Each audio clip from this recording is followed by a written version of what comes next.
Probably a lot of you know the story of the two salesmen who went down to Africa in the 1900s. They were sent down to find if there was any opportunity for selling shoes. And they wrote telegrams back to Manchester. And one of them wrote, "Situation hopeless, stop, they don't wear shoes." And the other one wrote, "Glorious opportunity, they don't have any shoes yet." Now, there's a similar situation in the classical music world, because there are some people who think that classical music is dying, and there are some of us who think you ain't seen nothing yet. And rather than go into statistics and trends and tell you about all the orchestras that are closing and the record companies that are folding, I thought we should do an experiment tonight. An experiment. Actually, it's not really an experiment because I know the outcome. But it's like an experiment. Now, before we start, I need to do two things. One is I want to remind you of what a 7-year-old child sounds like when he plays the piano. Maybe you have this child at home. He sounds something like this.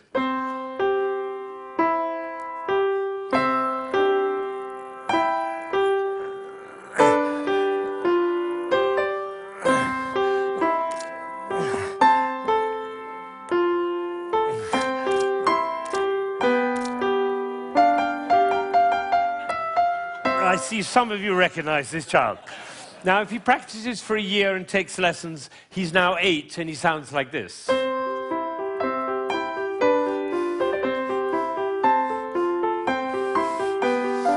then he practices for another year and takes lessons, now he's 9.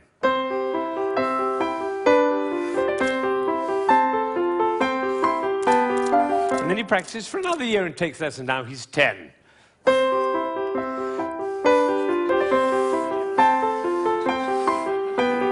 At that point, they usually give up. Now, if you'd waited for one more year, you would have heard this.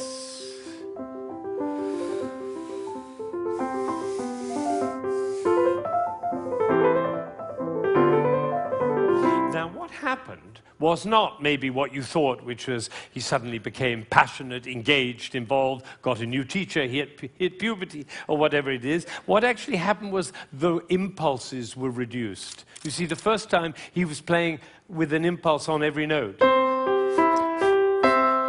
And the second, with an impulse every other note. You can see it by looking at my head. The 9-year-old put an impulse on every 4 notes. And the 10-year-old on every 8 notes. And the 11-year-old, one impulse on the whole phrase. I don't know how I got into this position. I didn't say I'm going to move my shoulder over, move my body. No, the music pushed me over, which is why I call it one buttock playing. Can be the other buttock.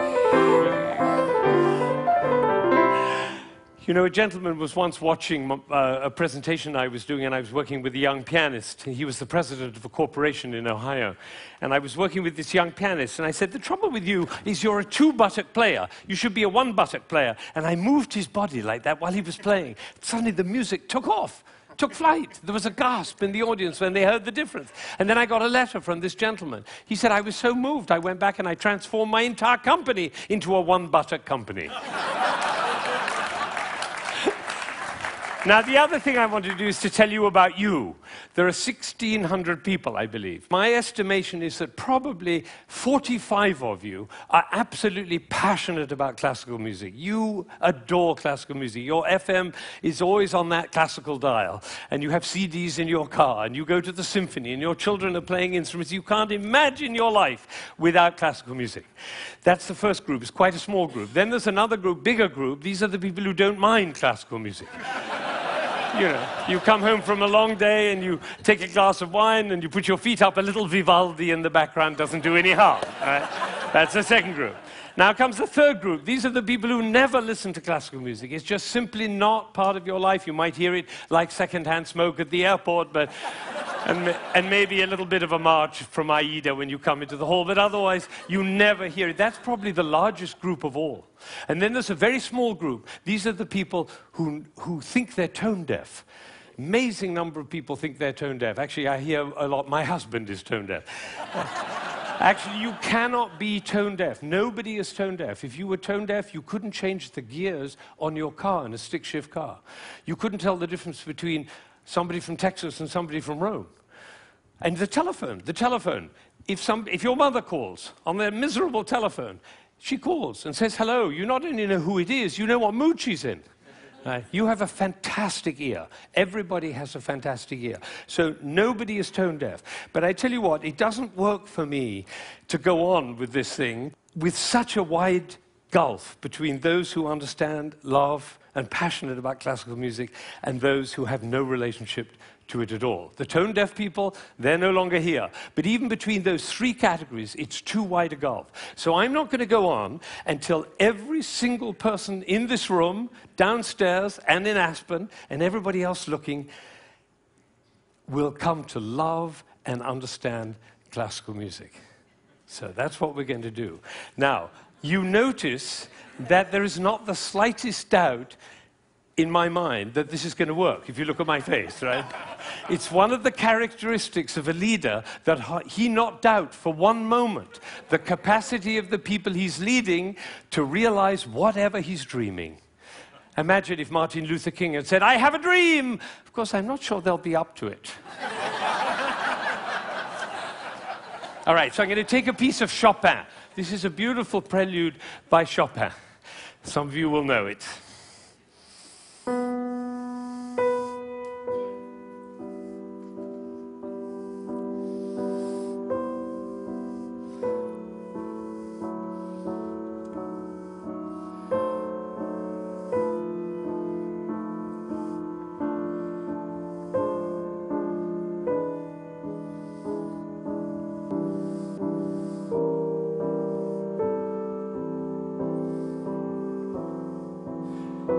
I think probably happened in this room. When I started, you thought, how beautiful that sounds.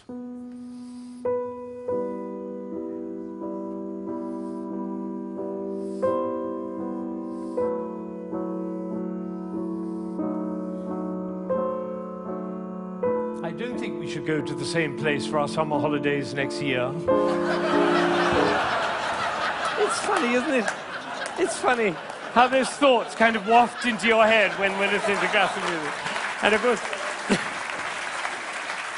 And of course, if the piece is long and you've had a long day, you might actually drift off.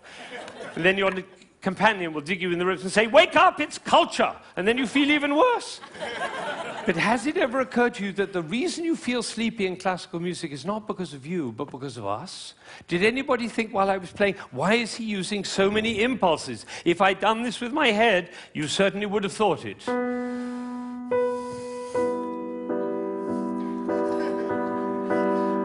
And for the rest of your life, every time you hear classical music, you'll always be able to know if you hear those impulses. So let's see what's really going on here. We have a B. This is a B. The next note is a C. And the job of the C is to make the B sad. And it does, doesn't it? Composers know that. If they want sad music, they just play those two notes. But basically, it's just a B with four sads. Now it goes down to A. And now to G. And then to F. So we have B, A, G, F. And if we have B, A, G, F, what do we expect next? Oh, that might have been a fluke. Let's try it again. Ooh, the TED choir. And you notice nobody is tone deaf. Is that right? Nobody's, you know, every village in Bangladesh and every hamlet in China, everybody knows. Da, da, da, da, da. Everybody knows who's expecting that E. Now, Chopin didn't want to reach the E there because what will have happened? It'll be over, like Hamlet. You remember Hamlet, Act 1, Scene 3, he finds out that his uncle killed his father. You remember he keeps on going up to his uncle and almost killing him. And then he backs away, and then he goes up to him again and almost kills him. And the critics, all of whom sitting in the back row there, they have to have an opinion. So they say, Hamlet is a procrastinator. Or they say, Hamlet has an Oedipus complex. No, otherwise the play would be over, stupid. That's why Shakespeare puts all that stuff in Hamlet, you know, Ophelia going mad and the play within the play and Yorick's skull and the gravediggers. That's in order to delay until Act 5 he can kill him. It's the same with the Chopin. He's just about to reach the E and he says, oops, better go back up and do it again. So he does it again. Now he gets excited. That's excitement, you don't have to worry about it. Now he gets to F sharp and finally he goes down to E. But it's the wrong chord.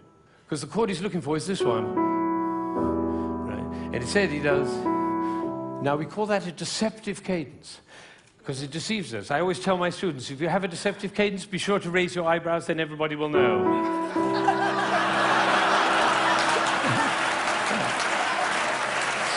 All right. So he gets to E, but it's the wrong chord. Now he tries E again. That chord doesn't work. Now he tries E again. That chord doesn't work. Now he tries E again. That doesn't work. And then finally, there was a gentleman in the front row who went, like that. It's the same gesture he makes when he comes home after a long day, turns off the key in his car and says, I'm home. Because we all know where home is. So this is a piece which goes from away to home. And I'm going to play it all the way through, and you're going to follow. B, C, B, C, B, C, B, D, down to A, down to G, down to F, almost goes to E, but otherwise the play would be over. Goes back up to B, gets very excited, goes to F sharp, goes to E, it's the wrong chord, it's the wrong chord, it's the wrong chord, and finally goes to E, and it's home. And what you're going to see is one buttock playing. Because for me to join the B to the E, I have to stop thinking about every single note along the way and start thinking about the long, long line from B to E. Right? You know, we were just in South Africa, and you can't go to South Africa without thinking of Mandela in jail for 27 years. What was he thinking about? Lunch? No, he was thinking about the vision for South Africa and for human beings. That's what cares. This is about vision. This is about the long line, like the bird who flies over the field and doesn't care about the fences underneath, all right? So now you're going to follow the line all the way from B to E. And I have one last request before I play this piece all the way through. Would you think of somebody who you adore who's no longer there? A beloved grandmother, a lover, somebody in your life who you love with all your heart, but that person is no longer with you. Bring that person into your mind, and at the same time, follow the line all the way from B to E, and you'll hear everything that Chopin had to say.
Now, you may be wondering,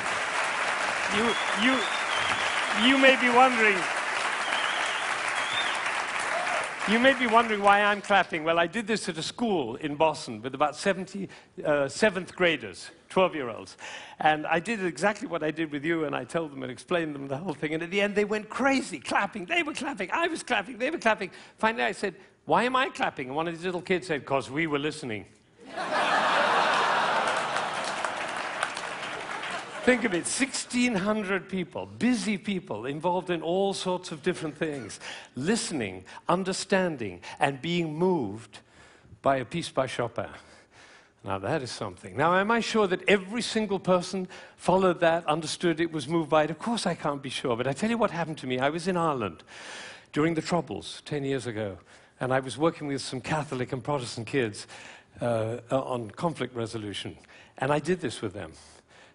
Risky thing to do, because they were street kids.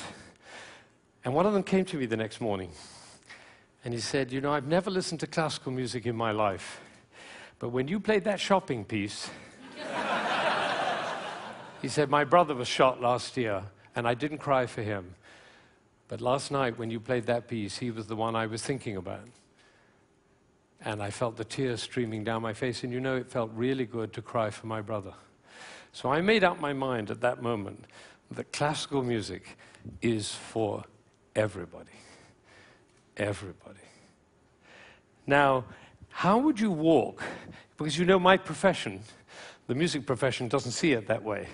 They say 3% of the population likes classical music. If only we could move it to 4%, our problems would be over. I say, how would you walk?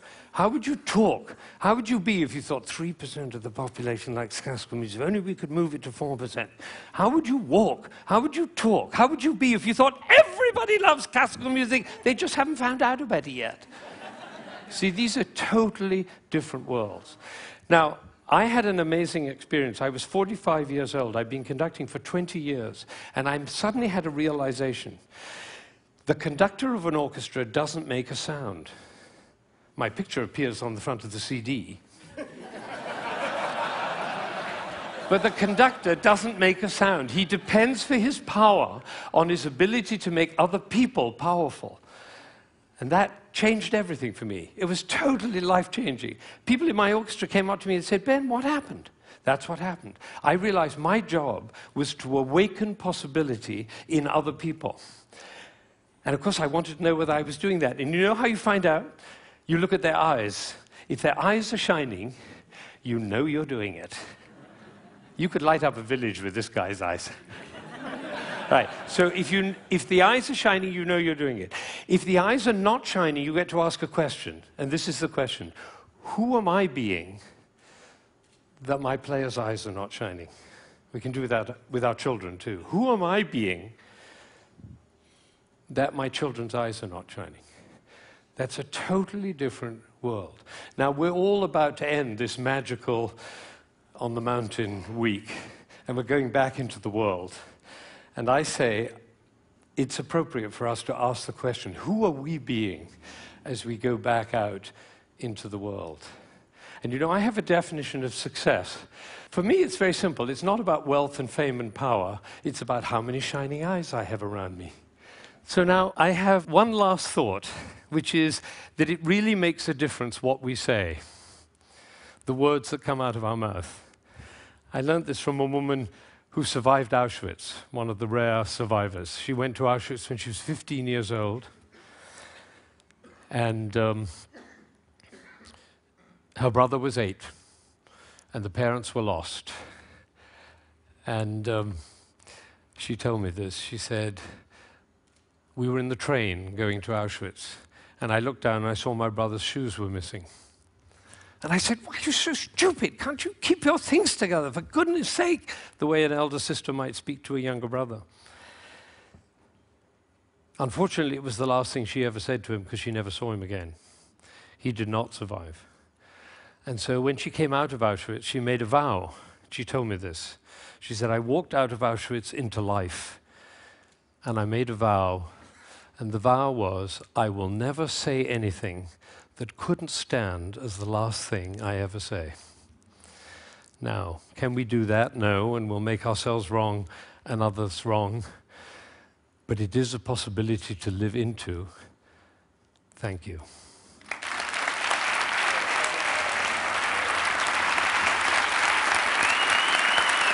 Shining eyes. Shining eyes.